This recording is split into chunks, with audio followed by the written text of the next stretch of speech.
আপনাকে আমার সাথে বিছানায় যেতে হবে মিস্টার রুদ্র। সরি ম্যাম, কথাটা বুঝতে পারিনি। You have to go to bed with me.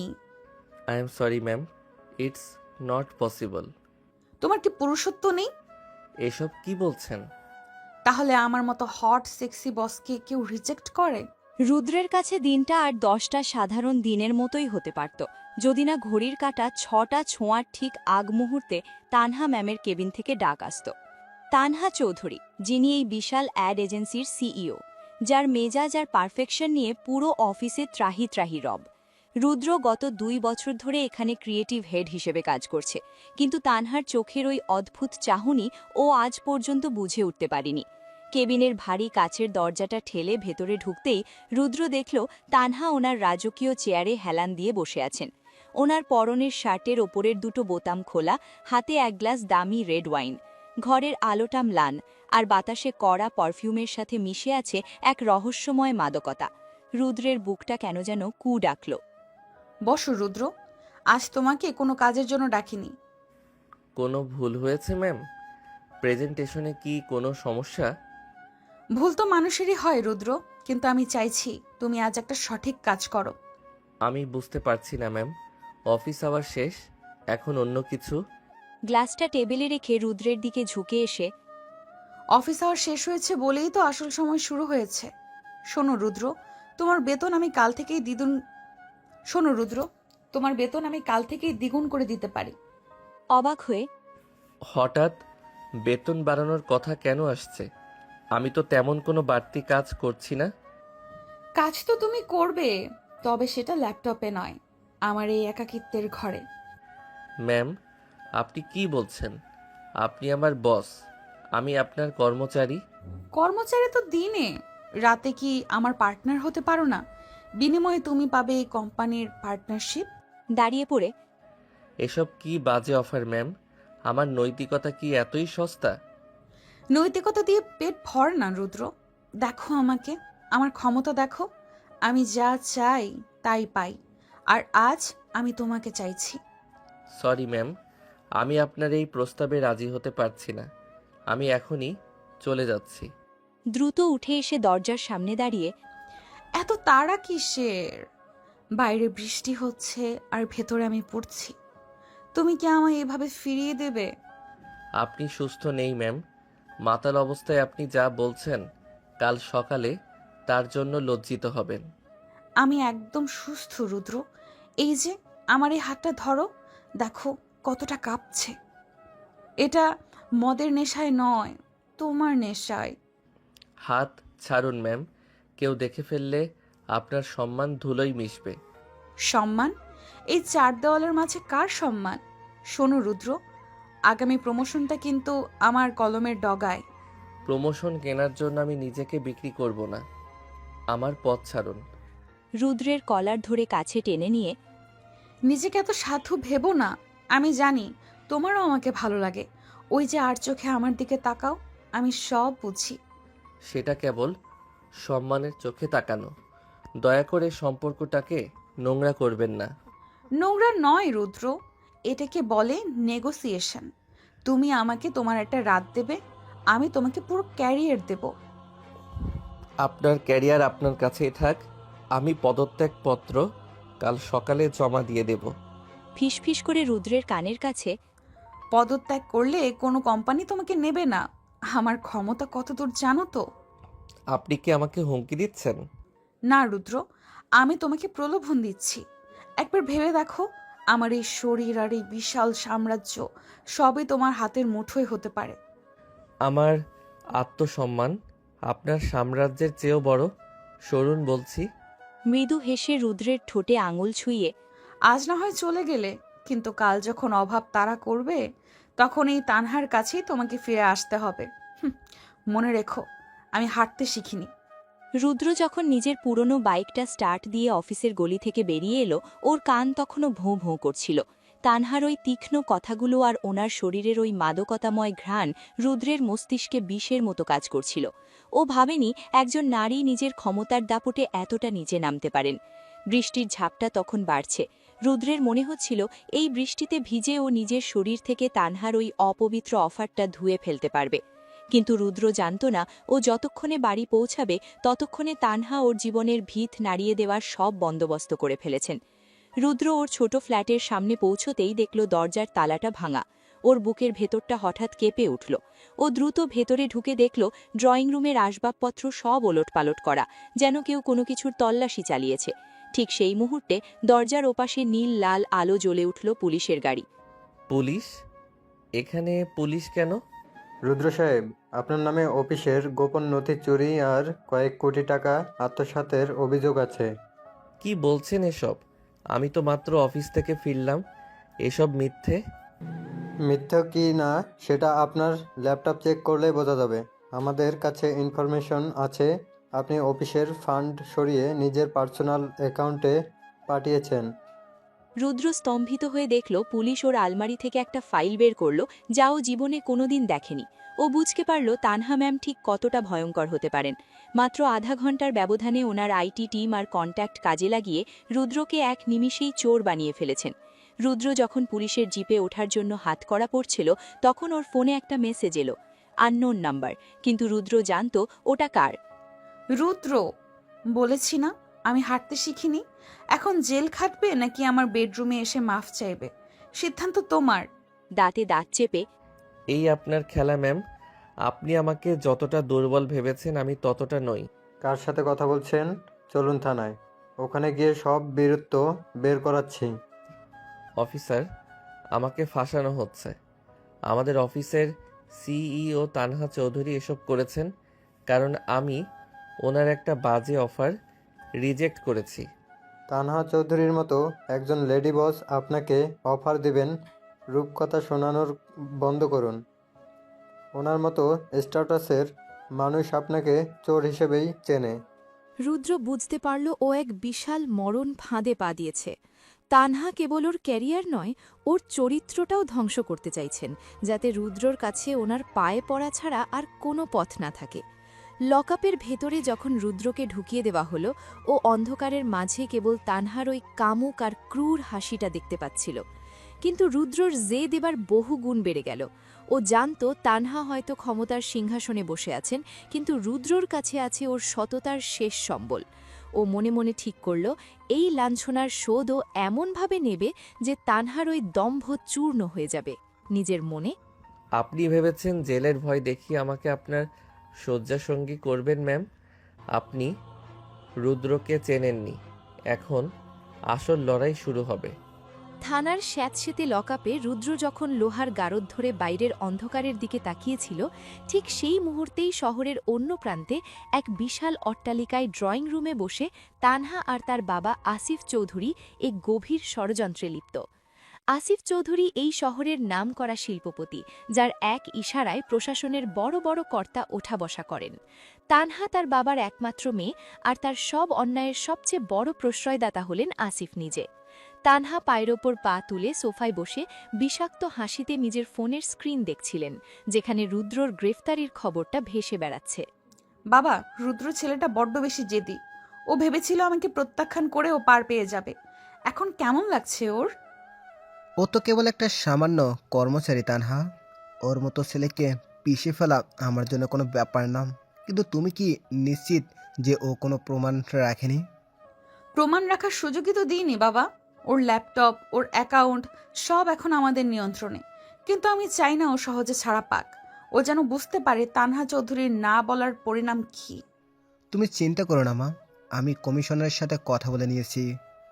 Chargesheet এমনভাবে তৈরি করা হবে যে ওর জামিন হতে অন্তত 6 মাস লেগে যাবে। আর এই 6 মাসে জেলের ভিতরে জীবন ওকে একদম ভেঙে চুরমার করে দেবে। শুধু জামিন আটকালে হবে না বাবা। আমি চাই ও জেল থেকে বের হওয়ার জন্য আমার কাছে ভিক্ষা চাক। ও যেন হাত জোর করে বলে যে আমি যা চাই ও তাই করতে রাজি। সেটাই হবে। আমি কাল সকালেই ওকে থানার ভেতরে টর্চার করার ব্যবস্থা করছি। যখন শরীর আর মন দুটোই ভেঙে যাবে তখন ও তোমার পায়ে এসে লুটিয়ে পড়বে। আসিফ চৌধুরীর এই আশ্বাসে তানহার চোখে এক পৈশাচিক তৃপ্তি খেলে গেল। তিনি জানতেন রুদ্রর মতো মধ্যবিত্ত ছেলের সবচেয়ে বড় দুর্বলতা হল তার সম্মান। সেই সম্মান যখন ধুলোয় মিশে যাবে তখন রুদ্র নিজের অস্তিত্ব বাঁচানোর জন্য যে কোনো আপোষ করতে বাধ্য হবে। তানহা ওনার বাবার হাতে রাখা সুরাভর্তি গ্লাসটা তুলে নিয়ে এক চুমুক দিলেন। ওনার মনে এখন কেবল একটাই দৃশ্য ভাসছে, রুদ্র জেলের শিকের ওপাশ থেকে কাতর কণ্ঠে ওনার কাছে ক্ষমা চাইছে। বাবা, রুদ্রকে শুধু অপরাধী বানালে হবে না, ওর ক্যারিয়ার এমনভাবে ধ্বংস করতে হবে যাতে সারা জীবন ও কোনোদিন মাথা তুলে দাঁড়াতে না পারে। তুমি যা চাইছো তাই হবে। আমি অলরেডি মিডিয়াকে বলে দিয়েছি এই খবরটা বড় করে প্রচার করতে। কাল সকালে পুরো শহর জানবে রুদ্র একজন ধর্তক প্রতারক। আসিফ আর তানহার এই কথোপকথন যখন চলছিল, রুদ্র তখন থানার ভেতরের এক অন্ধকার কোণে বসে নিজের ভাগ্যকে অভিশাপ দিচ্ছিল না, বরং ও ভাবছিল কিভাবে এই জাল থেকে বের হওয়া যায়। ও জানত আসিফ চৌধুরী অনেক শক্তিশালী, কিন্তু রুদ্রর কাছে একটা তুরুপের তাস ছিল যা ও সঠিক সময়ের জন্য জমিয়ে রেখেছে।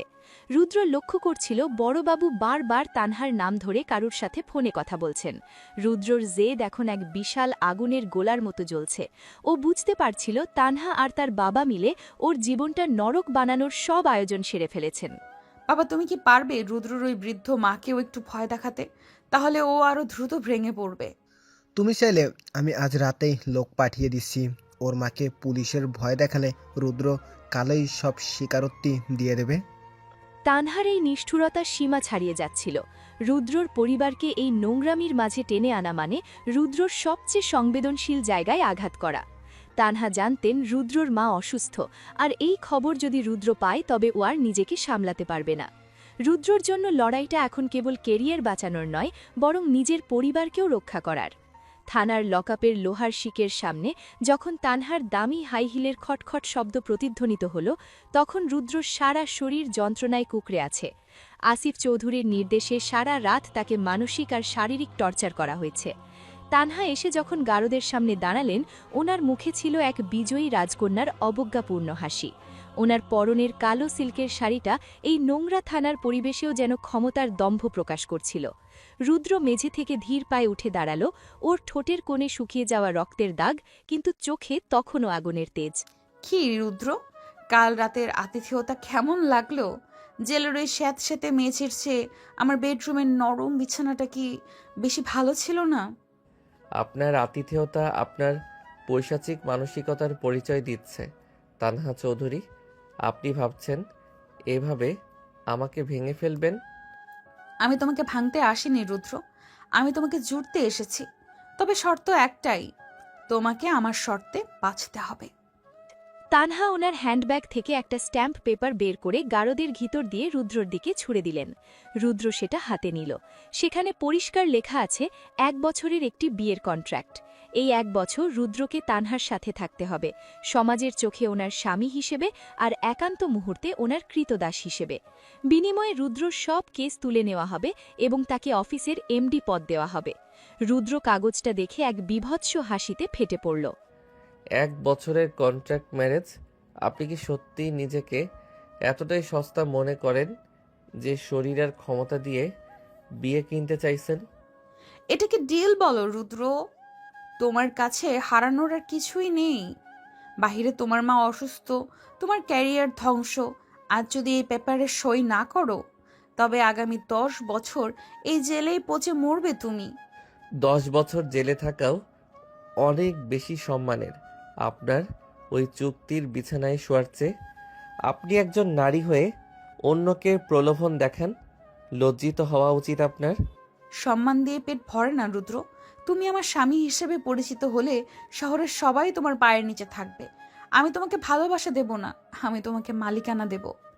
আপনার মালিকানা আপনার ওই বাবার আলমারিতেই আটকে রাখুন। আমি রুদ্র, কোনো বাজারের পণ্য নই যে আপনি কন্ট্রাক্ট দিয়ে কিনে নেবেন। আপনার এই অফার আমি প্রত্যাখ্যান করলাম। তানহার শান্ত মুখটা রাগে নীল হয়ে গেল। ওর হাত দুটো মুষ্টিবদ্ধ হয়ে কাঁপছে। ওর ধারণা ছিল রুদ্রর দেওয়ালে পিঠ ঠেকে গেছে, এখনও যে কোনো শর্তে সই করবে। কিন্তু রুদ্রর এই বলিষ্ঠ প্রত্যাখ্যান ওর অহংকারে সজোরে চড় কষালো। তানহা গলার স্বর নিচু করে রুদ্রর একদম কাছে মুখ নিয়ে এলেন। ওনার চোখে তখন কেবল হিংস্রতা। তুমি জানো না তুমি কার সাথে পাঙ্গা নিচ্ছ রুদ্র। এই রিজেকশনের পর তোমার জীবন আমি নরকের চেয়েও ভয়াবহ করে তুলব। নরক তো আমি আপনার ওই অফিসে ঢুকেই দেখে ফেলেছি। এর চেয়ে খারাপ আর কি হবে? যান গিয়ে আপনার বাবার আঁচলের তলায় লুকান। কাল সকালেই তোমার মায়ের চিকিৎসার খরচ জোগানোর কোনো পথ থাকবে না রুদ্র। তখন তুমি নিজেই আমাকে ফোন করে আমার পায়ে পড়ে এই কন্ট্রাক্ট ভিক্ষা চাইবে। মরা পর্যন্ত অপেক্ষা করবেন তানহা চৌধুরী, তবুও রুদ্র আপনার কন্ট্রাক্ট সাইন করবে না।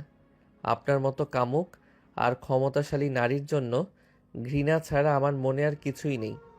তানহা আর এক মুহূর্ত দাঁড়ালেন না। সজোরে শিকের ওপর নিজের ব্যাগটা আছড়ে মেরে তিনি হন হন করে বেরিয়ে গেলেন। ওনার রাগে আজ থানার বাতাসও যেন ভারী হয়ে উঠল। রুদ্র কন্ট্রাক্ট পেপারটা টুকরো টুকরো করে ছিঁড়ে লকআপের এক কোণে ফেলে দিল। ও জানত এখন আক্রমণ আরও তীব্র হবে, কিন্তু ও এও জানত যে তানহা এখন ভেতরে ভেতরে জ্বলছেন, কারণ তিনি প্রথমবার কারোর কাছে হেরে গেছেন। রুদ্র চোখে এখন এক নতুন পরিকল্পনার ছাপ। ও জানত তানহার এই কন্ট্রাক্টই হবে ওনার পতনের প্রথম ধাপ।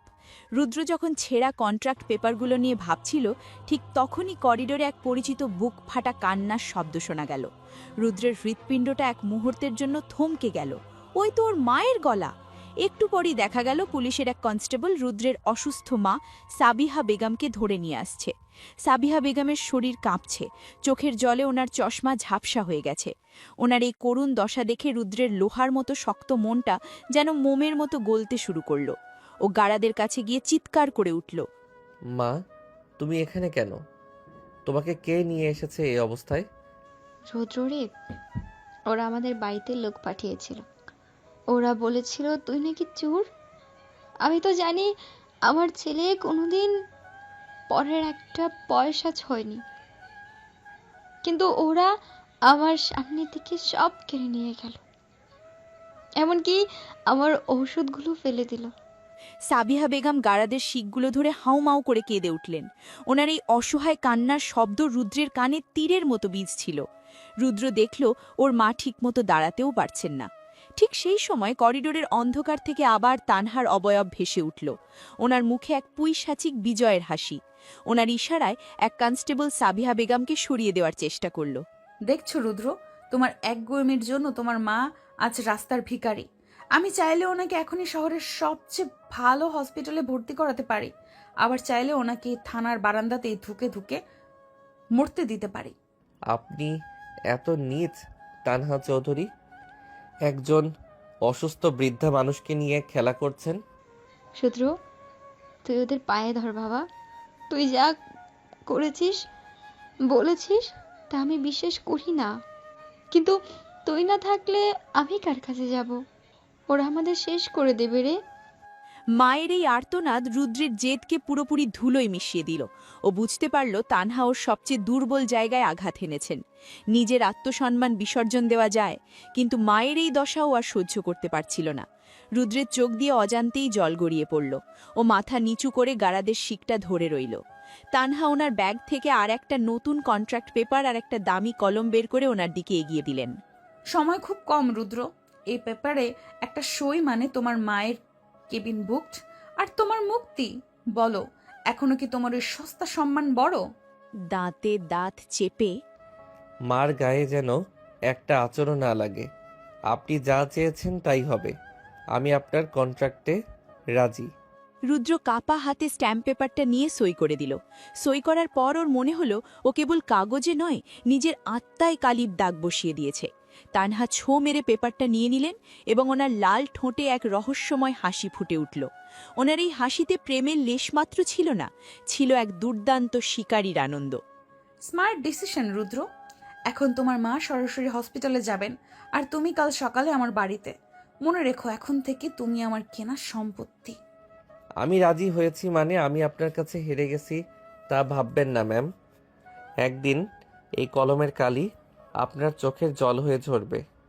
তানহা আর কোনো কথা না বলে পুলিশ অফিসারকে ইশারা করলেন। রুদ্রের মাকে একটি অ্যাম্বুলেন্সে তোলার ব্যবস্থা করা হলো। রুদ্র লকআপের ভেতরে একা দাঁড়িয়ে রইল। হাতে লেগে থাকা কালির দাগটা ও বারবার দেখছিল। ও জানতো আজ থেকে ও এক অন্ধকার খাঁচায় বন্দী হতে যাচ্ছে, যেখানে তানহা নামের এক মায়াবিনী ওনার সব কামনা আর ক্ষমতার জাল বুনে রেখেছেন। কিন্তু রুদ্রের মনের এক কোণে প্রতিশোধের আগুন তখনও দাউ দাউ করে জ্বলছিল। বেরোনোর সময়, কাল সকালে গাড়ি পাঠিয়ে দেব রুদ্র, তৈরি থেকো তোমার নতুন জীবনের প্রথম রাতের জন্য। সকালের রোদ তানহা চৌধুরীর বিলাসবহুল ড্রয়িং রুমের মার্বেল মেঝেতে আছড়ে পড়ছিল।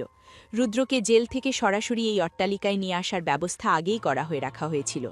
রুদ্র যখন মেজের একটি গেস্ট রুমে তার মায়ের সাথে কথা বলে নিজেকে তৈরি করছিল, তখন দোতলার ব্যালকনিতে দাঁড়িয়ে কফি খাচ্ছিলেন আসিফ চৌধুরী আর তানহা। আসিফ চৌধুরীর চোখে আজ এক গভীর ধূর্ততা, আর তানহার চেহারায় কাল রাত জেতার এক অহংকারী তৃপ্তি। শেষ পর্যন্ত তাহলে ছেলেটাকে খাঁচাই পুড়তে পারলি তানহা, কিন্তু মনে রাখিস রুদ্র সাধারণ কোনো শিকার নয়। ওর চোখে আমি কালো জেদ দেখেছি। জেদ তো সবারই থাকে বাবা, কিন্তু পেটের খিদে আর মায়ের জীবন, এই দুটোর কাছে সব জেদ হার মানতে বাধ্য। রুদ্র এখন আমার হাতের পুতুল। এই 1 বছরের কন্ট্রাক্টে ও এমনভাবে জড়িয়ে থাকবে যে চাইলেও নিঃশ্বাস নিতে পারবে না। তুই ওকে বিয়ে করছিস কেবল লোক দেখানো, কিন্তু অফিসের শেয়ার হোল্ডাররা যদি টের পায় এটা একটা ডিল, তবে কিন্তু কোম্পানির শেয়ার পড়ে যাবে। তোকে খুব সাবধানে অ্যাক্টিং করতে হবে। অ্যাক্টিং আমি খুব ভালো জানি বাবা। পুরো শহর জানবে রুদ্র আমার দীর্ঘদিনের প্রেমিক, যাকে আমি হঠাৎ বিয়ে করেছি। আর 4 দেওয়ালের আড়ালে ও কেবল আমার আদেশ পালন করবে। ও এখন আমার ব্যক্তিগত সম্পত্তি। রুদ্রর মা সুস্থ হলেও আবার পালানোর চেষ্টা করতে পারে। আমি কি ওর ওপর করার পাহারার ব্যবস্থা করব? দরকার নেই বাবা, আমি ওর উপর এমন এক ঋণের বোঝা চাপিয়ে দেব যে ও নড়াচড়া করারও ক্ষমতা হারাবে। তাছাড়া রুদ্রর প্রতি আমার এই টানটা কেবল জেদ নয়, ওকে নিজের করে পাওয়ার এক আদিম নেশা। ও যত বেশি আমাকে ঘৃণা করবে, আমি ওকে তত বেশি নিজের কাছে টেনে নিব। তোর এই নেশা যেন আবার বিপদের কারণ না হয়ে দাঁড়ায়। রুদ্রর মতো মধ্যবিত্ত ছেলেরা যখন কিছু হারায় তখন তারা খুব ভয়ঙ্কর হয়ে ওঠে। ওকে বেশি চাপ দিলেও হয়তো নিজেকে ধ্বংস করবে না, তোকেই ধ্বংস করার চেষ্টা করবে। আমাকে ধ্বংস করা অত সহজ নয় বাবা। ওর প্রতিটি পদক্ষেপ আমার নজরে থাকবে। আজ রাতে আমাদের বিয়ের ছোটখাটো একটা রিসেপশন থাকবে। আমি চাই রুদ্রকে যেন একদম রাজপুত্রের মতো দেখায়। দুনিয়া জানবে রুদ্র চৌধুরী রাজত্ব করছে, কিন্তু কেবল আমি জানবো ওর শিকলটা আমার হাতে। ঠিক আছে, তুই যখন দায়িত্ব নিয়েছিস আমি আর মাথা ঘামাবো না। তবে কমিশনারকে বলে রেখেছি রুদ্রর কেসটা ফাইলবন্দি করে রাখতে। ও যদি অবাধ্য হয় তবে এই ফাইল আবার খুলে যাবে। তানহা ওপর থেকে দেখলেন রুদ্র ড্রয়িং রুমে এসে দাঁড়িয়েছে। ওনার পরনে একটি দামি স্যুট, যা তানহাই পাঠিয়েছিলেন। রুদ্রের মুখটা ফ্যাকাশে হলো ও একদৃষ্টে তানহার দিকে তাকিয়ে রইল। আসিফ চৌধুরী নিচে নেমে গেলেন রুদ্রের সাথে লৌকিকতা সারতে, কিন্তু তানহা ওপর থেকেই রুদ্রের দিকে তাকিয়ে এক রহস্যময় ইশারা করলেন। রুদ্র বুঝতে পারছিল এই বিলাসিতার প্রতিটি কোণে তানহার বিষাক্ত নিঃশ্বাস মিশে আছে। Welcome to your new home Rudra. আশা করি এই গোল্ডেন কেজ তোমার পছন্দ হয়েছে। ঘর যখন শ্মশানের মতো হয় তানহা চৌধুরী, তখন তার রং সোনালি না রূপালি তা দিয়ে কিছু যায় আসে না। রিসেপশনের জমকালো আলায় ঝলমল করছিল চৌধুরী প্যালেসের বিশাল লন। শহরের নামিদামি সব ব্যবসায়ী, আমলা আর সাংবাদিকদের ভিড়। তানহা পরেছেন আগুনের মতো লাল রঙের এক লেহেঙ্গা, আর রুদ্রর পরনে কালো শেরওয়ানি। সবার সামনে তানহা রুদ্রর হাতের ওপর নিজের হাত রেখে এমনভাবে হাঁটছেন যেন ওরা পৃথিবীর সুখী দম্পতি। ক্যামেরার ফ্ল্যাশ যখন একের পর এক ঝলসে উঠছিল, তানহা তখন রুদ্রের খুব কাছাকাছি গিয়ে হাসি মুখে পোজ দিচ্ছিলেন। কিন্তু সেই হাসির আড়ালে দুই হৃদয়েই চলছিল চরম ঘৃণার লড়াই। হাসি মুখে রুদ্রর কানের কাছে মুখ নিয়ে, হাসো রুদ্র, মিডিয়ার সামনে তোমার এই বিমর্ষ মুখ আমার পছন্দ হচ্ছে না। মনে রেখো, আজকের প্রতিটা ছবির দাম তোমার মায়ের ওষুধের টাকা। তানহার কোমর জড়িয়ে লোক দেখানো কাছে টেনে। আমি হাসছি তানহা, কিন্তু আমার এই হাসির প্রতিটি দাঁত তোমার ধ্বংসের দিন গুনছে। মনে মনে আমি ওয়াদা করছি, এই 1 বছরের কন্ট্রাক্ট শেষ হওয়ার আগেই তোমাকে এই প্রাসাদের মেঝেতে আশ্রয় ফেলবো। তানহা লোক দেখানোর জন্য রুদ্রের শেরওয়ানির কলারটা একটু ঠিক করে দিলেন। ওনার আঙুলগুলো রুদ্রের ঘাড় ছুঁয়ে যেতেই রুদ্রের সারা শরীরে এক ঘৃণার শিহরণ বয়ে গেল। আমন্ত্রিত অতিথিরা ওদের এই মাখামাখি দেখে প্রশংসা করছিল। তানহা তখন রুদ্রের চোখের দিকে তাকিয়ে এক মায়াবী চাহনি দিলেন, যা কেবল ক্যামেরার লেন্সেই ধরা পড়ছিল প্রেমের মতো। তুমি যতই ঘৃণা করো রুদ্র, এই 1 বছরে আমি তোমাকে এমনভাবে নিংড়ে নেব যে তুমি তোমার নিজের নাম পর্যন্ত ভুলে যাবে। আমার ওয়াদা রইল, তোমাকে আমি আমার গোলাম বানিয়েই ছাড়ব। তোমার এই ক্ষমতার দম্ভ আমি তাসের ঘরের মতো ভেঙে দেব তানহা। যে সম্মানের জন্য তুমি আমাকে কিনেছ, সেই সম্মানই একদিন তোমার গলায় ফাঁসি হয়ে ঝুলবে। ঠিক সেই সময় আসিফ চৌধুরী মঞ্চে উঠলেন অতিথিদের ধন্যবাদ জানাতে। তানহা তখন রুদ্রের কাঁধে নিজের মাথাটা এলিয়ে দিলেন। রুদ্র ওনার কপালে একটা আলতো চুমু খেল, যা দেখে পুরো হলরুমে করতালির শব্দ পড়ে গেল। কিন্তু রুদ্রের সেই ঠোঁটের স্পর্শে তানহা অনুভব করল আগুনের মতো জ্বালা। রুদ্রের প্রতিটি ছোঁয়া যেন এক একটা বিষাক্ত নীল দংশন। রুদ্র তানহার চিবুক উঁচিয়ে ধরে যখন লোক দেখানো সোহাগ করছিলেন, তখন ওনার চোখের মণি দুটিতে জ্বলছিল এক ভয়ঙ্কর যুদ্ধের হাতছানি। তুমি খুব ভালো অভিনয় করছো রুদ্র। এত বছর আমার আন্ডারে কাজ করে তাহলে অনেক কিছুই শিখেছো দেখছি। শুধু অভিনয় নয় তানহা, আমি এখন ধৈর্য ধরতেও শিখে গেছি। শিকারী যখন বড় শিকারের অপেক্ষায় থাকে, তখন সে পাথরের মতো স্থির হয়ে থাকে। আমি ঠিক সেই দিনটার অপেক্ষায় আছি। খিলখিল করে হেসে রুদ্রর গালে একটা হালকা আদরের টোকা দিলেন। বাইরের লোক দেখল এক আদুরে স্ত্রীর সোহাগ, কিন্তু রুদ্র অনুভব করল ওর গালে অপমান আর প্রতিশোধের এক তপ্ত ছাপ। আসিফ চৌধুরী ওদের দিকে তাকিয়ে এক গূঢ় তৃপ্তির হাসি হাসলেন। অনুষ্ঠান যখন শেষ হলো, তানহা রুদ্রর হাত ধরে ওনার ব্যক্তিগত শোবার ঘরের দিকে পা বাড়ালেন। সবার সামনে রাজকীয় ভঙ্গি বজায় রাখলেও রুদ্র জানত আজ রাতে এই ঘরের দরজা বন্ধ হওয়ার পরই শুরু হবে ওদের আসল নরক গুলজার। আসো রুদ্র, বাসর ঘর আমাদের জন্য অপেক্ষা করছে। 1 বছরের চুক্তির প্রথম রাতটা খুব লম্বা হতে যাচ্ছে। রাত যত লম্বা হবে তানহা, ভোরের সূর্য তোমার জন্য তত বেশি ভয়ঙ্কর হয়ে আসবে। বেডরুমের ভারী দরজাটা বন্ধ হতেই বাইরের উৎসবের শব্দ এক নিমেষেই থেমে গেল। ঘরের ভেতরটা তখন দামি ফুলের সুবাস আর নীল আলোর মায়ায় আচ্ছন্ন। তানহা ওনার মাল লেহেঙ্গার ওড়নাটা অবহেলার সাথে একপাশে সরিয়ে দিলেন। ওনার চোখে তখন বিজয়ের নেশা আর ঠোঁটে এক বাঁকা হাসি। তিনি রুদ্রর দিকে ধীর পায়ে এগিয়ে এলেন। রুদ্র জানালার পাশে দাঁড়িয়ে বাইরের অন্ধকারের দিকে তাকিয়েছিল। তানহা পেছন থেকে গিয়ে রুদ্রর পিঠে নিজের হাত রাখলেন এবং ওনার নখ দিয়ে শেরওয়ানির কাপড়ের ওপর এক অদ্ভুত টান দিলেন। এখন তো আর কোনো ক্যামেরা নেই রুদ্র, কোনো দর্শক নেই। এখন তুমি আর আমি। চুক্তির প্রথম শর্ত মনে আছে তো? তোমাকে আমার প্রতিটা ইচ্ছে পূরণ করতে হবে। রুদ্র পাথরের মতো স্থির হয়ে দাঁড়িয়ে রইল। তানহা এবার রুদ্রের সামনে এসে দাঁড়ালেন। ওনার গায়ের তপ্ত নিঃশ্বাস রুদ্রের গলায় ঝাপটা দিচ্ছিল। তিনি রুদ্রের শেরওয়ানির ওপরের বোতামটা খুলতে হাত বাড়াতেই রুদ্র সজোরে তানহার হাতটা সরিয়ে দিল। ঝাঁকুনিতে তানহা কিছুটা পিছিয়ে গেলেন। ওনার ভারসাম্য সামলাতে পাশের টেবিলটা ধরতে হলো। ওনার চোখের বিস্ময় মুহূর্তেই রাগে রূপান্তরিত হলো। তোমার সাহস তো কম নয় রুদ্র। তুমি ভুলে যাচ্ছ এই মুহূর্তে তোমার মা কোথায় আর কার দয়ায় আছে। আমার অবাধ্য হওয়ার ফল জানো তো?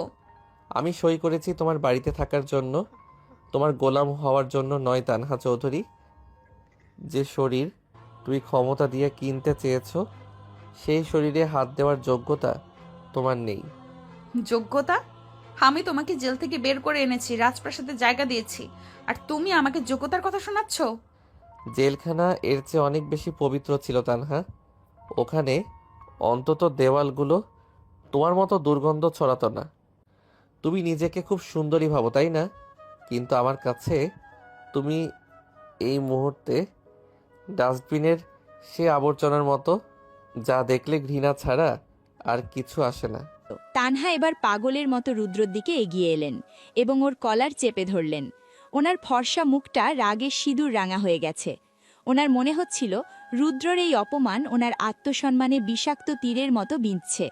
রুদ্র তানহার কবজিটা এমনভাবে মোচড়ে ধরল যে তানহা যন্ত্রণায় কোকিয়ে উঠলেন। রুদ্র ওনাকে একরকম ধাক্কা দিয়ে বিছানার ওপর ফেলে দিল।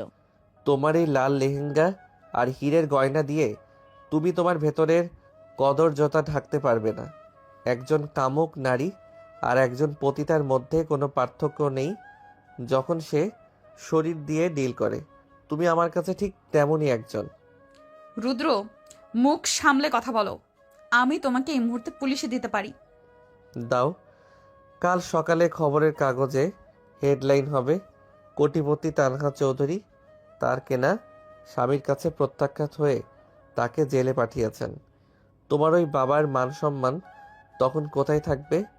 আমি মরতে রাজি আছি তানহা, কিন্তু তোমার এই নোংরা বিছানায় তোমার সঙ্গী হতে নয়। তানহা বিছানায় বসে হাঁপাচ্ছিলেন। ওনার সাজানো বাসর ঘরটা যেন এক নিমেষে শ্মশান হয়ে গেল। রুদ্রের প্রতিটি কথা ওনার কানে চাবুকের মতো পড়ছিল।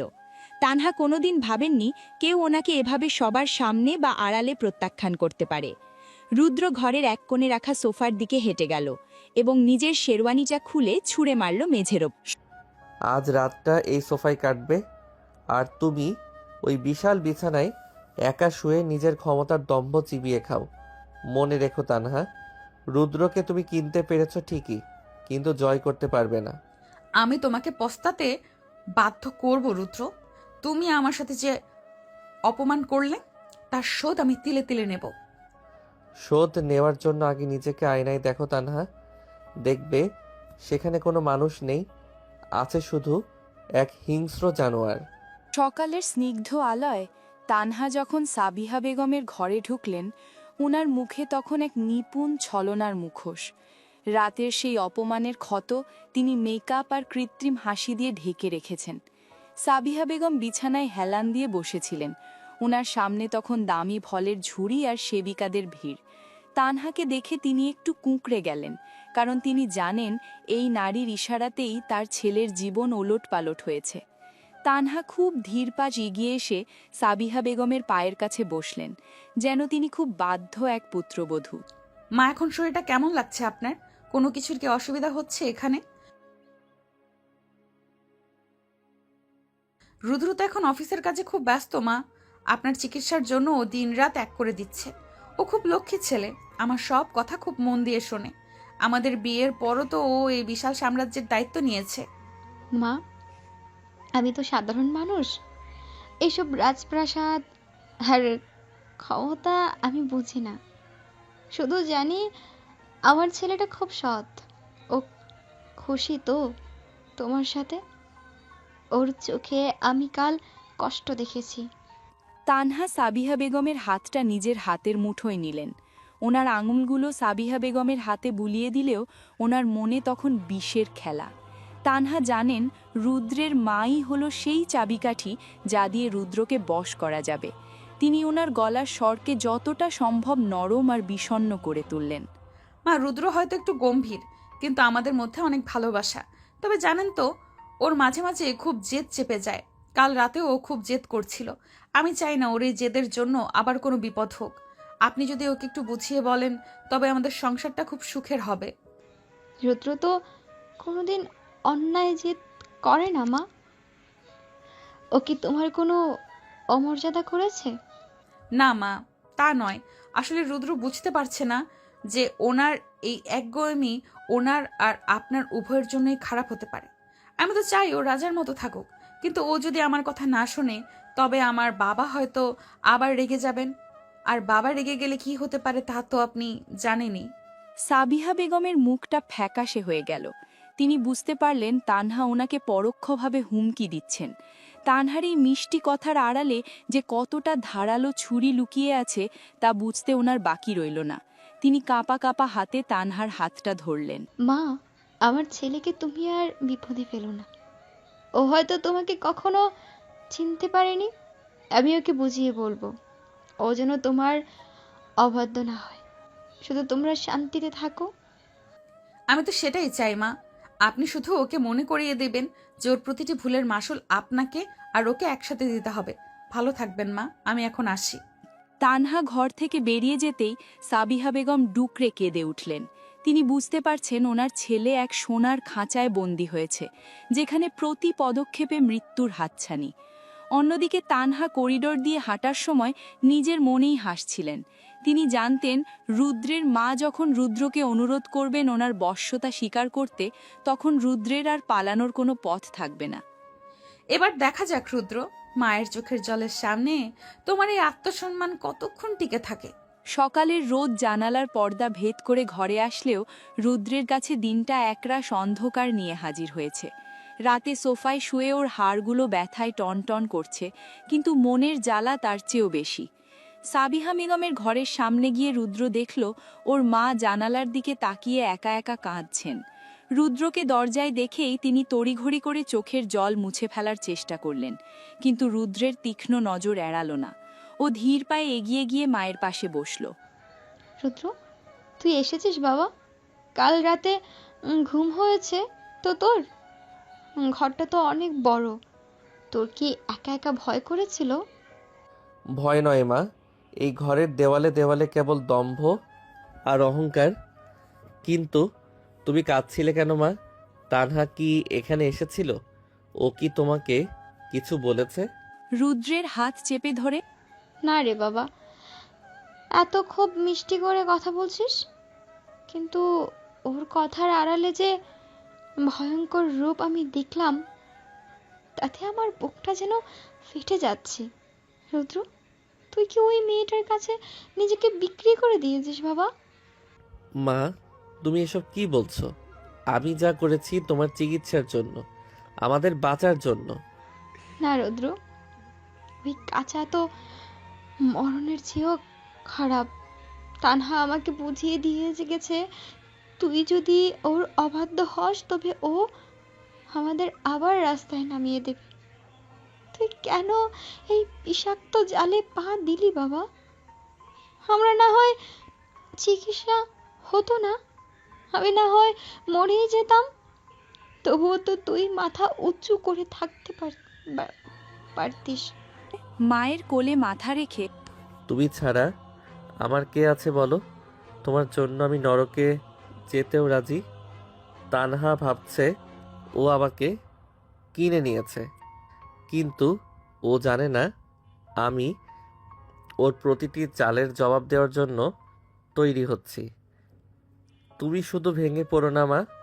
তুই পারবি তো রুদ্র?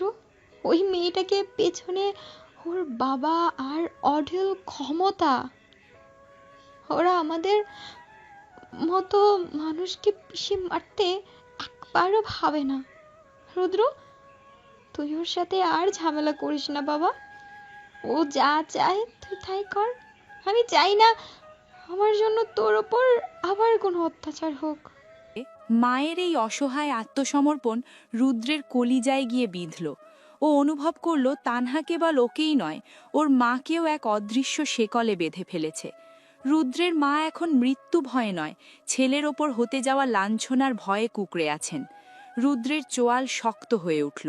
ও বুঝতে পারল তানহার বিরুদ্ধে জিততে হলে ওকে এখন তলোয়ার নয়, বরং ধূর্ততার ঢাল ব্যবহার করতে হবে। মা, তুমি শুধু নিজের শরীরের দিকে খেয়াল রাখো, আমাকে নিয়ে চিন্তা করো না। তানহা চৌধুরীকে আমি এমন এক পাঠ দেব যা ও কোনোদিন ভুলবে না। ও ভেবেছে মায়ের মমতা দিয়ে আমাকে ব্ল্যাকমেইল করবে, এবার আমি ওই মমতাকে আমার শক্তিতে রূপান্তর করব। সাবধানে থাকিস রুদ্র। শয়তান যখন হাসি মুখে কথা বলে তখন বুঝতে হবে সে ভিতরে ভিতরে বিষ সাজাচ্ছে। তানহা মেয়েটা বড় ভয়ঙ্কর। রুদ্র উঠে দাঁড়ালো। ওর চোখে এখন আর জল নেই, আছে এক অটল সংকল্প। ও বুঝতে পেরেছে তানহার এই সাম্রাজ্য যতটা বাইরে থেকে চকচকে, ভেতর থেকে ততটাই ঠুনকো। ও ঘর থেকে বেরোনোর সময় দেখল করিডরের এক প্রান্তে তানহা দাঁড়িয়ে ওদের কথোপকথন শোনার চেষ্টা করছে। রুদ্র সেদিকে তাকিয়ে এক ম্লান হাসি হাসল, যে হাসি দেখে তানহা মুহূর্তের জন্য থমকে গেলেন। অফিসে পা রাখতেই রুদ্র অনুভব করল পরিবেশটা একদম বদলে গেছে। ও এখন আর সাধারণ ক্রিয়েটিভ হেড নয়, ও এখন এই কোম্পানির সিইও তানহা চৌধুরীর স্বামী। অফিসের কালিগরা ওকে দেখে কুশল বিনিময় করলেও ওদের চোখের কোণে এক বিচিত্র টিপ্পনী আর কৌতুক স্পষ্ট। রুদ্র নিজেকে সবার থেকে গুটিয়ে নিয়ে নিজের ডেস্কে বসে ফাইলের ওপর মন দেওয়ার চেষ্টা করছিল। ও চাইল না তানহার সাথে অফিসের পরিবেশে কোনো ব্যক্তিগত আলাপ করতে, কিন্তু রুদ্রর এই দূরত্ব বজায় রাখা তানহার একদমই সহ্য হচ্ছিল না। তিনি নিজের কেবিনের বিশাল কাঁচের জানলা দিয়ে দেখছিলেন রুদ্র কিভাবে ওকে এড়িয়ে চলছে। তানহা ওনার ইন্টারকমে একটা বোতাম টিপলেন, রুদ্রর ডেস্কের ফোনটা বেজে উঠল। রুদ্র, এখনই আমার কেবিনে এসো, কিছু ইম্পর্টেন্ট ডিসকাশন বাকি আছে। ম্যাম, আমি একটা প্রেজেন্টেশন নিয়ে ব্যস্ত আছি, শেষ করে কি আসতে পারি? এটা অনুরোধ নয় রুদ্র, অর্ডার। আমি অফিসের বস আর তুমি আমার এমপ্লয়ি। ঠিক 2 মিনিটের মধ্যে তোমাকে এখানে দেখতে চাই। রুদ্র একটা দীর্ঘশ্বাস ফেলে সিট থেকে উঠল। ও জানতো এই ডাক কাজের জন্য নয়, বরং ওকে অপমান করার বা নিজের কবজায় রাখার একটা নতুন ফন্দি। ও যখন তানহার কেবিনে ঢুকল, দেখল তানহা ওনার চেয়ারে বেশ আয়েশ করে বসে আছেন। ওনার সামনে রাখা একটা ফাইল, কিন্তু ওনার নজর দরজার দিকে। রুদ্র ঢুকতেই তানহা রিমোট দিয়ে কেবিনের দরজাটা লক করে দিলেন এবং জানলার পর্দাগুলো নামিয়ে দিলেন। ঘরের ভেতর এক মুহূর্তেই এক নিবিড় আর দম বন্ধ করা পরিস্থিতির সৃষ্টি হলো। অফিসের সবার সামনে নিজেকে খুব একা আর গম্ভীর দেখানোর চেষ্টা করছো রুদ্র। ভুলে যেও না, তুমি এখন এই কোম্পানির সিইও এর জামাই। ডেস্কে বসে কাজ করা তোমার মানায় না। আমি এখানে কাজ করতে এসেছি তানহা। কাল রাতের চুক্তিতে কোথাও লেখা ছিল না যে আমাকে অফিসের ডেস্কে বসে থাকা ছেড়ে আপনার কেবিনে সময় কাটাতে হবে। উঠে দাঁড়িয়ে রুদ্রের দিকে এগিয়ে এসে, চুক্তিতে লেখা ছিল তুমি আমার সব ইচ্ছে পূরণ করবে, আর এখন আমার ইচ্ছে হলো তুমি আমার এই টেবিলের উল্টো দিকে নয়, আমার একদম পাশে এসে বসবে। পিছিয়ে গিয়ে, এটা অফিস তানহা, নিজের সীমার মধ্যে থাকুন। বাইরে সবাই আমাদের দিকে তাকিয়ে আছে। কেউ তাকিয়ে নেই, পর্দাগুলো নামানো আছে। আর তাকিয়ে থাকলেও কার সাথে কিছু বলে? রুদ্র, কাল রাতে তুমি আমাকে অনেক অপমান করেছো। আজ আমি চাইছি তুমি সেই অপমানের প্রায়শ্চিত্ত করো। তানহা রুদ্রের টাইটা ধরে ওকে নিজের দিকে টেনে নিলেন। রুদ্রের চোয়াল শক্ত হয়ে উঠল। ও তানহার হাতটা সরিয়ে দেওয়ার চেষ্টা করল না ঠিকই, কিন্তু ওর চোখের শীতল চাহনি তানহার সাহসে বাধা দিচ্ছিল। রুদ্রর এই নির্লিপ্ততা তানহাকে আরও উত্তেজিত করে তুলছিল। তিনি রুদ্রের খুব কাছে গিয়ে ওনার কানের কাছে ফিসফিস করে কিছু বললেন, যা শুনে রুদ্রের রক্ত মাথায় চড়ে গেল। আজ লাঞ্চটা আমরা বাইরে করব না রুদ্র। আমি চাই তুমি আমার এই কেবিনে আমার সাথে লাঞ্চ শেয়ার করো, আর বিকেলে আমরা একসাথে বাড়ি ফিরবো। এই অফিসের সবাই যেন জানে তুমি পুরোপুরি আমার। আপনি আমাকে যত বেশি নিজের বলে জাহির করবেন তানহা, অফিসের লোক আপনাকে তত বেশি ঘৃণা করবে। আপনি ক্ষমতা দিয়ে মানুষের শরীর নিয়ন্ত্রণ করতে পারেন, কিন্তু সম্মান কোনোদিন পাবেন না। মৃদু হেসে রুদ্রের গালের ওপর আঙুল বুলিয়ে, সম্মান দিয়ে আমার কাজ নেই রুদ্র, আমার তোমাকে চাই। এখন চুপচাপ ওই সোফায় গিয়ে বসো, আর আমি যা বলছি শোনো, না হলে তোমার মায়ের আজকের বিকেলের চেক আপটা হয়তো ক্যান্সেল হয়ে যেতে পারে।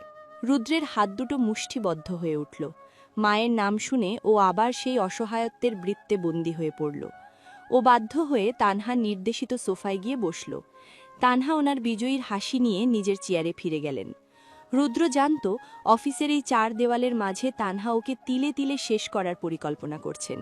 ঘরের নিস্তব্ধতা ভেঙে কেবল 2 জোড়া তপ্ত নিঃশ্বাসের শব্দ পাওয়া যাচ্ছে।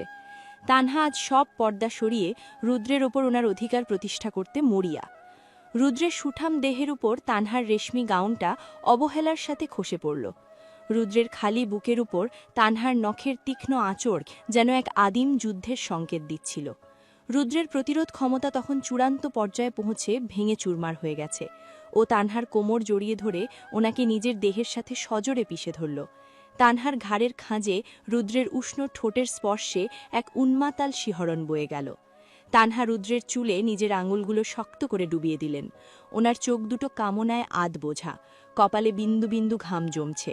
ওনার সারা শরীর আগুনের মতো জ্বলছে, আর সেই আগুন তিনি রুদ্রের মাঝে ছড়িয়ে দিচ্ছেন। তানহা রুদ্রের কানের খুব কাছে এসে এক রুদ্ধশ্বাস স্বরে ফিসফিস করে উঠলেন, ও Rudra, don't stop, I can't to feel your inside me. আমাকে আরো জোরে জাপটে ধরো। রুদ্রের হাত দুটো এখন আর শান্ত নেই। ও তানহার পিঠ বেয়ে হাত নামিয়ে ওনাকে আরও নিবিড় করে নিজের শরীরের সাথে গেঁথে ফেলল। তানহার প্রতিটি স্পর্শে রুদ্রের রক্তে উত্তেজনার ঢেউ খেলছে। তানহা রুদ্রের ঘাড়ে নিজের দাঁত বসিয়ে দিলেন। সেই যন্ত্রণাময় সুখ রুদ্রকে হিতাহিত জ্ঞান শূন্য করে দিল। তানহার শরীরের মাদকতা রুদ্রের মস্তিষ্ককে পুরোপুরি আচ্ছন্ন করে ফেলেছে। গোঙানির সুরে, harder Rudra, fuck me harder, make me forget who I am, just take me right now. রুদ্র আর এক মুহূর্ত দেরি করল না। ও তানহার ওষ্ঠে নিজের ওষ্ঠ ডুবিয়ে দিয়ে ওর আর্তনাদ গিলে নিল। বিছানার চাদরগুলো ওদের শরীরের ঘর্ষণে কুঁচকে একাকার হয়ে গেছে। তানহার পা দুটো রুদ্রের কোমর জড়িয়ে ধরল, যেন ও রুদ্রকে নিজের ভেতরে হারিয়ে যেতে বাধ্য করছে। ঘরের বাতাস এখন কেবল ঘাম, পারফিউম আর কামনার গন্ধে ভারী। তানহা রুদ্রের পিঠে নিজের নখ বসিয়ে দিয়ে যন্ত্রণায় আর সুখে কুকড়ে উঠছিলেন। Yes, Rudro, don't let go. I am all yours. Just destroy me. নীর আলোর মায়ায় ওদের শরীর দুটো এখন এক অবিচ্ছেদ্য সত্তায় পরিণত হয়েছে। রুদ্রের প্রতিটি ধাক্কায় তানহার কণ্ঠ থেকে অস্ফুট শব্দ বেরিয়ে আসছিল। তানহা ওর হাত দিয়ে রুদ্রের বুকটা নিজের বুকের মাঝে চেপে ধরলেন। ওনার শরীরের প্রতিটি পেশি তখন কাঁপছে। 1 বছরের চুক্তির এই সময়টা কেবল ক্ষমতার দাপট রইল না, তা হয়ে উঠল এক চরম লালসার আগ্নেয়গিরি। রুদ্রের ভেতরের সেই ঘৃণা যেন এখন আগুনের মধ্যে উত্তাপে রূপান্তরিত হয়েছে, যা তানহাকে পুড়িয়ে ছারখার করে দিচ্ছে। Oh God, Rudro, you are amazing. Fuck me one more time. ঘামসিক্ত দুটি দেহ যখন অবশেষে নিস্তেজ হয়ে এলো, তখন ঘরের ঘড়িটা কেবল টিকটিক করে ওদের এই পতন আর আসক্তির সাক্ষী দিচ্ছিল। তানহা রুদ্রের বুকের উপর হাঁপাতে হাঁপাতে শুয়ে রইলেন। রুদ্র ছাদের দিকে তাকিয়ে নিষ্পন্দ হয়ে রইল। তানহা জিতে গেছেন ঠিকই, কিন্তু রুদ্রের আত্মসম্মান আজ এই বিছানার চাদরের মতোই দুমড়ে মুচড়ে গেছে। জানালার পর্দা ভেদ করে আসা সকালের তীক্ষ্ণ আলোটা রুদ্রের চোখে বিঁধছিল। কাল রাতের সেই উন্মাদনা আর ঘামসিক্ত শরীরের রেশ তখনও ঘর জুড়ে। রুদ্র যখন চোখ মেলল, দেখল তানহা এরই মধ্যে তৈরি হয়ে গেছেন। ওনার পরনে দামি সিল্কের শাড়ি, ঠোঁটে গাঢ় লিপস্টিক, যেন কাল রাতে সেই আদিম নারীটির কোনো অস্তিত্বই ওনার মাঝে আর নেই। তিনি আয়নার সামনে দাঁড়িয়ে কানের দুল পড়ছিলেন। রুদ্রকে উঠতে দেখে তানহা আয়নার প্রতিচ্ছবিতেই ওর দিকে এক তাচ্ছিল্যের হাসি ছুড়ে দিলেন। উঠে পড়লে রুদ্র? আমি ভাবলাম কাল রাতের পরিশ্রমের পর তুমি হয়তো আজ দুপুর পর্যন্ত ঘুমাবে। শার্টের বোতাম লাগাতে লাগাতে, আপনি খুব নিজ তানহা। কাল রাতটা কি আপনার কোনো ইগোর জয় ছিল? ঘুরে দাঁড়িয়ে রুদ্রের দিকে এগিয়ে এসে, জয়? না রুদ্র, ওটা ছিল একটা পারফরমেন্স রিভিউ। আর বিশ্বাস করো, তুমি তোমার বসকে খুব একটা হতাশ করনি। তবে একটা কথা মনে রেখো, কাল রাতে তুমি যে আরতি নিয়ে আমাকে জড়িয়ে ধরেছিলে, ওটা তোমার ওই তথাকথিত সততা বা আভিজাত্য নয়, ওটা ছিল স্রেফ ক্ষুধা। দাঁতে দাঁত চেপে, পরিস্থিতি মানুষকে পশুর পর্যায়ে নামিয়ে দেয় তানহা। আপনি সেই পরিস্থিতির সুযোগ নিয়েছেন। খিলখিল করে হেসে রুদ্রের গালের ওপর আলতো টোক্কা দিয়ে, অজুহাত না রুদ্র, কাল রাতে যখন তুমি আমাকে এভাবে চেয়েছিলে, তখন তোমার ওই আদর্শ কোথায় লুকিয়েছিল? আসলে তুমিও আর 5টা সাধারণ পুরুষের মতো একটু প্রলোভন আর শরীর পেলেই নিজের সব নীতি বিসর্জন দাও। সত্যি বলতে তোমাকে কিনতে আমার খুব একটা খাটনি হয়নি। 1 বছরের চুক্তিতে শরীরটাও যে বোনাস হিসেবে পাবো তা ভাবিনি। তানহার প্রতিটি শব্দ চাবুকের মতো রুদ্রের গায়ে লাগছিল। ও অনুভব করল কাল রাতের ওই শারীরিক ঘনিষ্ঠতা তানহার কাছে কোনো প্রেম ছিল না, ওটা ছিল রুদ্রকে মানসিকভাবে নগ্ন করে দেওয়ার একটা চাল। তানহা এখন প্রমাণ করে দিয়েছেন যে রুদ্রের চারিত্রিক দৃঢ়তা আসলে কতটা ঠুনকো। যাও, চটপট তৈরি হয়ে নাও, অফিসে একটা ইম্পর্টেন্ট মিটিং আছে। আর হ্যাঁ, অফিসে যাওয়ার সময় ওই মুখটা একটু উজ্জ্বল রেখো, লোকে যেন ভাবে নতুন বিয়ে করে তুমি খুব সুখী। কাল রাতে তো আমার পায়ে পড়ে অনেক কিছু বললে, আজ ডেস্কে গিয়ে আবার ওই গম্ভীর ভাবটা নিও না, ওটা তোমার স্যুটে মানায় না। আপনি নিজেকে যতটা ক্ষমতাশালী ভাবছেন তানহা, আসলে আপনি ততটাই নিঃস্ব। আপনি একটা রাত কিনতে পারেন, কিন্তু কোনোদিন আমাকে পরাজিত করতে পারবেন না। দরজার দিকে হাঁটতে হাঁটতে, পরাজয় তো কাল রাতেই হয়ে গেছে রুদ্র, যখন তুমি আমার বাহুবন্দী হয়ে হিতাহিত জ্ঞান হারিয়েছিলে। এখন শুধু সময় গুনছি, কবে তুমি আমার সামনে নতজানু হয়ে বলবে যে তুমি আমাকে ছাড়া আর থাকতে পারছো না। তৈরি থেকো, লাঞ্চের সময় আমার কেবিনে আবার দেখা হবে। তানহা ঘর থেকে বেরিয়ে যাওয়ার পর রুদ্র মেঝের দিকে তাকিয়ে স্থাণু হয়ে দাঁড়িয়ে রইল। ওর মনে হলো আয়নায় নিজের মুখটা দেখার যোগ্যতা ও হারিয়ে ফেলেছে। তানহা খুব সুকৌশলে ওকে কেবল শারীরিক নয়, মানসিকভাবেও ওনার দাস বানিয়ে ছেড়েছেন। অফিসের করিডোরে রুদ্রর যখন নিজের পুরনো সহকর্মী মায়ার সাথে দেখা হলো, ওর মনে হলো মরুভূমিতে একটুখানি জলের রেখা পেল। মায়া রুদ্রর সমসাময়িক, খুব বুদ্ধিমতী, আর রুদ্রর এই সংকটের সময়ও একমাত্র মানুষ যে রুদ্রকে হীন চোখে দেখেনি। রুদ্র যখন মায়ার ডেস্কের পাশে দাঁড়িয়ে নিচু স্বরে কথা বলছিল, মায়া হাসি মুখে রুদ্রর কাঁধে হাত রেখে সান্ত্বনা দিচ্ছিল।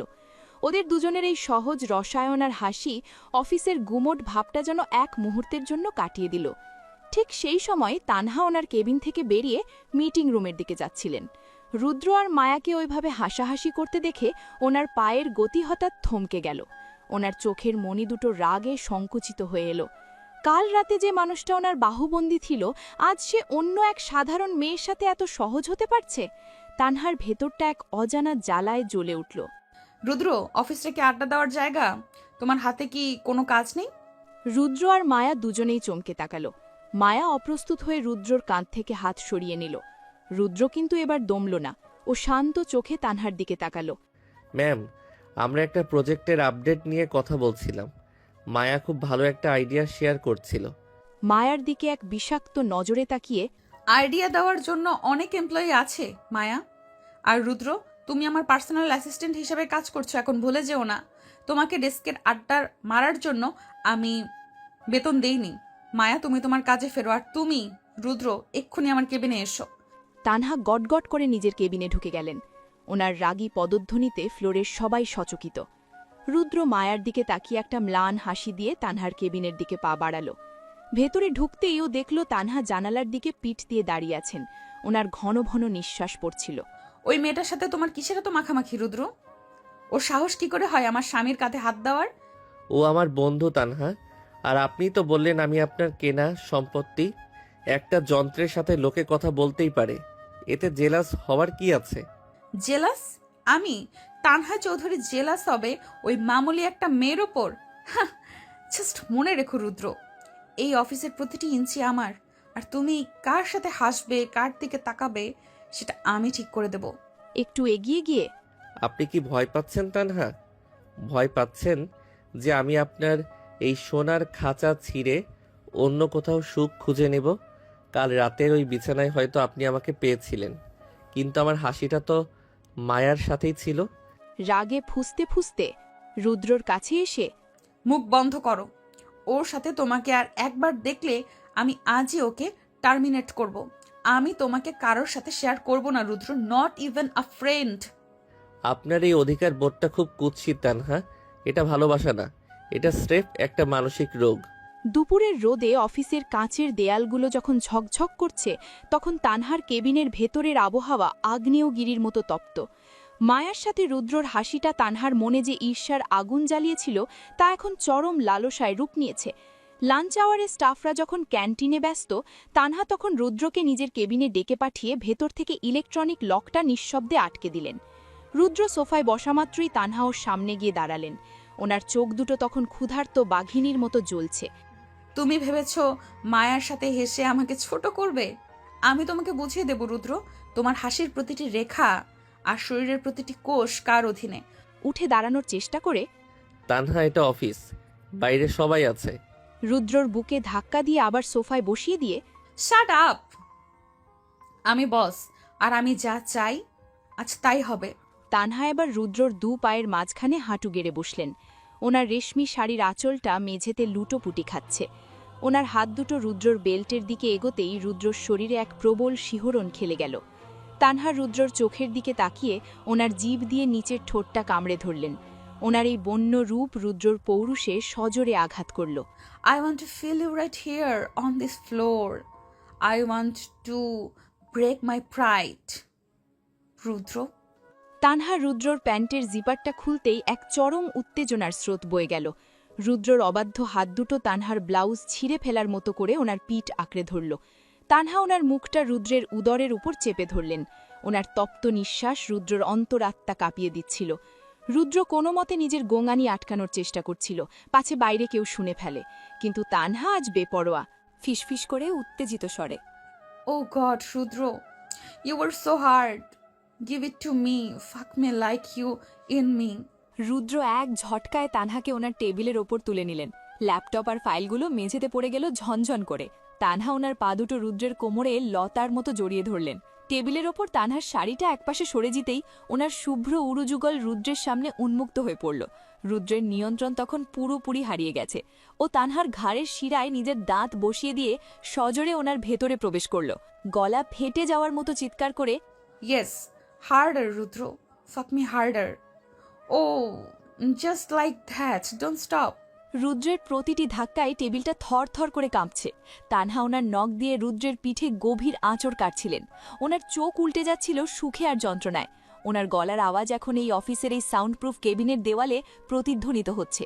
তানহা রুদ্রের কানে গিয়ে এক অদ্ভুত পাগলামি নিয়ে বলে উঠলেন, ইউ আর মাই বিচ রুদ্র, ফাক me until I can't walk, destroy me right now. ঘামের বিন্দুগুলো ওদের শরীর বেয়ে টেবিলের পালিশ করা কাঠের টুপ টুপ করে পড়ছে। রুদ্রের প্রতিটি গতির সাথে তানহার শরীর ধনুকের মতো বেঁকে উঠছিল। এক চরম শিখরে পৌঁছে তানহা রুদ্রের ঠোঁট কামড়ে ধরলেন, যাতে ওনার চিৎকার বাইরে না যায়। কয়েক মুহূর্তের সেই অবর্ণনীয় উত্তেজনার পর দুজনেই হাঁপাতে হাঁপাতে একে অপরের ওপর এলিয়ে পড়লেন, হাঁপাতে হাঁপাতে রুদ্রের গালে চুমু খেয়ে। এখন বলো রুদ্র, ওই মায়া কি তোমাকে এই স্বর্গ দিতে পারবে? তুমি শুধু আমার। আজ থেকে এই অফিসের প্রতিটি কোণে আমাদের এই ঘামের গন্ধ থাকবে। রুদ্র নিস্তেজ হয়ে তানহার বুকের ওপর মুখ গুজে রইল। ও জানত শরীর দিয়েও তানহার জালে আটকা পড়েছে ঠিকই, কিন্তু এই চরম ঘনিষ্ঠতা ওকে প্রতিদিন আরও বেশি করে ধ্বংস করে দিচ্ছে। দুপুরে সেই উত্তাল মুহূর্তগুলোর পর তানহা যখন ক্লান্তিতে ওনার রাজকীয় চেয়ারে মাথা এলিয়ে দিচ্ছিলেন, রুদ্র তখন মেঝের ওপর পড়ে থাকা ওনার ল্যাপটপ আর ফাইলগুলো তুলে রাখছিল। কিন্তু একটি নীল রঙের পুরনো ডায়েরি আর কিছু আইনি নথিপত্র মেঝের এক কোণে টেবিলের নিচে চলে গিয়েছিল। তানহা যখন ওয়াশরুমে গেলেন নিজের পোশাক ঠিক করতে, রুদ্রের নজর পড়ল সেই আধখোলা ফাইলের উপর। সেখানে রুদ্রের নিজের নাম আর ওনার বাবার কিছু পুরনো ব্যবসায়িক লেনদেনের কাগজপত্রের সাথে আসিফ চৌধুরী বনাম আরকে ইন্ডাস্ট্রিজ লেখা একটি ফাইল ছিল। রুদ্রের বুকটা ধক করে উঠল। আরকে ইন্ডাস্ট্রিজ ছিল রুদ্রের বাবার সেই ছোট কারখানা, যা 10 বছর আগে এক রহস্যময় অগ্নিকাণ্ডে ছাই হয়ে গিয়েছিল, এবং তার শোকে রুদ্রের বাবা হার্ট অ্যাটাকে মারা যান। রুদ্র কোনোদিন জানতে পারেনি তার পেছনে কারা ছিল। রুদ্র দ্রুত ফাইলটা হাতড়ে দেখল। সেখানে একটি পুরনো ছবি, রুদ্রের বাবা আর আসিফ চৌধুরী একসাথে দাঁড়িয়ে। ছবির নিচে লেখা পার্টনারশিপ ডিল 2005। রুদ্রের মাথা ঝিমঝিম করতে লাগল। তানহা কি তবে সেই পুরনো শত্রুতার জের ধরে তাকে এই মরণ ফাঁদে ফেলেছে? ঠিক তখনই তানহা ওয়াশরুম থেকে বেরিয়ে এলেন। ওনার চোখে মুখে তখনও সেই তৃপ্তির রেশ, কিন্তু রুদ্রের হাতে ওই ফাইল দেখে ওনার মুখটা মুহূর্তেই ফ্যাকাশে হয়ে গেল। রুদ্র, ওটা রাখো, ওটা তোমার দেখার বিষয় নয়। ফাইলটা উঁচিয়ে ধরে, কেন তানহা? কেন আমার বাবার ধ্বংস হয়ে যাওয়া কোম্পানির ফাইল আপনার কাছে? কেন আসিফ চৌধুরীর সাথে আমার বাবার ছবি এখানে? আপনি কি আমাকে দয়া করে বিয়ে করেছেন, নাকি আমাদের পরিবারকে শেষ করার কাজটা পূর্ণ করতে আমাকে কাছে টেনেছেন? একটু থতমত খেয়ে, রুদ্র, তুমি ভুল বুঝছো। ওটা কেবল একটা পুরনো বিজনেস রেকর্ড। আমার বাবার তোমার বাবার পার্টনার ছিলেন, দ্যাটস ইট। মিথ্যে বলবেন না। আমার বাবা যখন মারা যান তখন এই আসিফ চৌধুরী আমাদের বাড়িটা নিলামে তুলেছিলেন। আর আজ আপনি আমাকে বিয়ে করে বিছানায় নিয়ে এসেছেন শুধু জেদ মেটাতে, নাকি অন্য কোনো কারণ আছে যা আমি জানি না? তানহা ধীর পায়ে রুদ্রের কাছে এগিয়ে এলেন। ওনার চোখে এখন আর সেই বন্য কামুকতা নেই, আছে এক গভীর রহস্য। তিনি রুদ্রের হাত থেকে ফাইলটা কেড়ে নিয়ে ড্রয়ারে পুরে দিলেন। রুদ্র দেখল তানহার আঙুলগুলো কাঁপছে। তানহা রুদ্রের কলারটা ধরলেন ঠিকই, কিন্তু এবার আর সিডিউস করার জন্য নয়, বরং নিজেকে সামলাতে। অতীত খুঁড়ে কোনো লাভ নেই রুদ্র। তুমি এখন আমার স্বামী, সেটাই সত্যি। বাকি সব ভুলে যাও। ভুলবো না তানহা। আপনি আর আপনার বাবা মিলে আমার বাবার সাথে কি করেছিলেন তা আমি বের করেই ছাড়ব। আপনি কি ভয় পাচ্ছেন যে আমি জেনে যাব আপনার এই বিশাল সাম্রাজ্য আসলে আমার বাবার লাশের উপর দাঁড়িয়ে আছে? হঠাৎ চিৎকার করে, রুদ্র, স্টপ ইট। তুমি জানো না আমি তোমাকে কেন এই অবস্থায় বিয়ে করেছি? আমি যদি তোমাকে এখানে না আনতাম, তবে আমার বাবা তোমাকে অনেক আগে সরিয়ে দিতেন। আমি তোমাকে ধ্বংস করতে নয়, তোমাকে আমার কবজায় রেখে বাঁচিয়ে রাখতে চেয়েছি। রুদ্র স্তব্ধ হয়ে গেল। তানহার এই কথায় কি কোনো লুকানো সত্য আছে, নাকি এটি ওনার নতুন কোনো চাল? রুদ্র বুঝতে পারল তানহার এই অতিরিক্ত অধিকার বোধ আর উন্মাদনার পেছনে কেবল শারীরিক চাহিদা নেই, লুকিয়ে আছে এক ভয়ঙ্কর অপরাধ বোধ আর এক অন্ধকার অতীত। রুদ্র মনে মনে প্রতিজ্ঞা করল, যে বিছানায় সে আজ অপমানিত হয়েছে সেই বিছানাটাই ও তানহার মুখ থেকে সব সত্যি বের করে আনবে।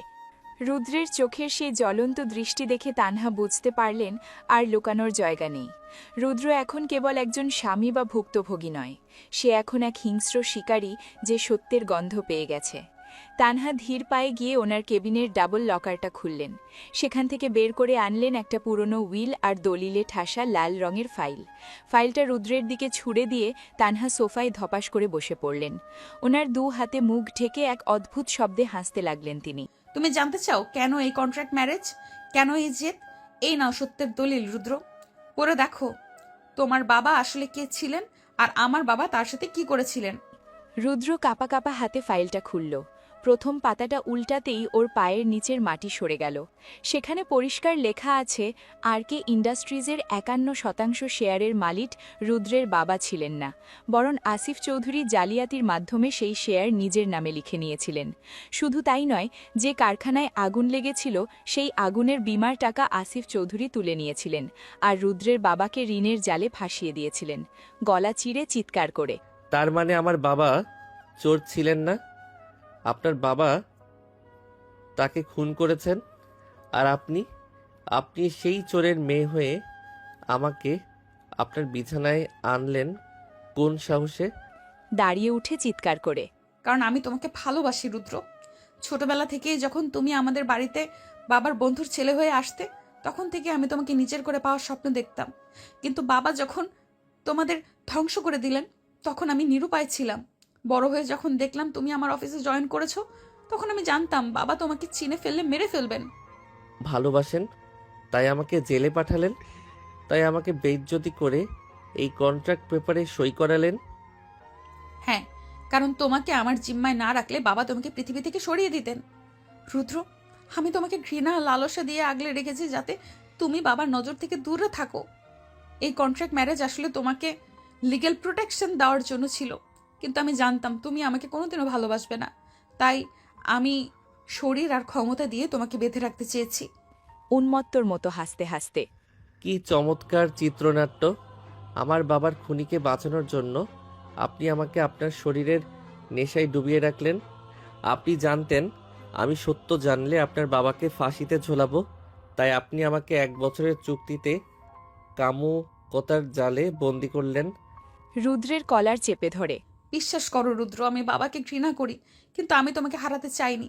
কাল রাতে যখন তুমি আমার উপর ঝাঁপিয়ে পড়েছিলে, তখন কি একবারও মনে হয়নি যে এই ঘৃণাটা আসলে একতরফা নয়? তুমিও আমাকে চাও রুদ্র, কিন্তু তোমার ওই আদর্শ তোমাকে বাধা দেয়। তানহার হাত ঝিটকে ফেলে দিয়ে। আজ থেকে সব শেষ তানহা, এই ফাইলটাই হবে আপনার বাবার আর আপনার পতন। আমি এখন সোজা পুলিশের কাছে যাব। এক হিংস্র হাসি হেসে। পুলিশ? তুমি কি ভুলে গেছো আমি কে? ওই ফাইলের অরিজিনাল কপি আমার বাবার কাছে লকারে আছে। তুমি যা দেখছো তা কেবল ফটোকপি।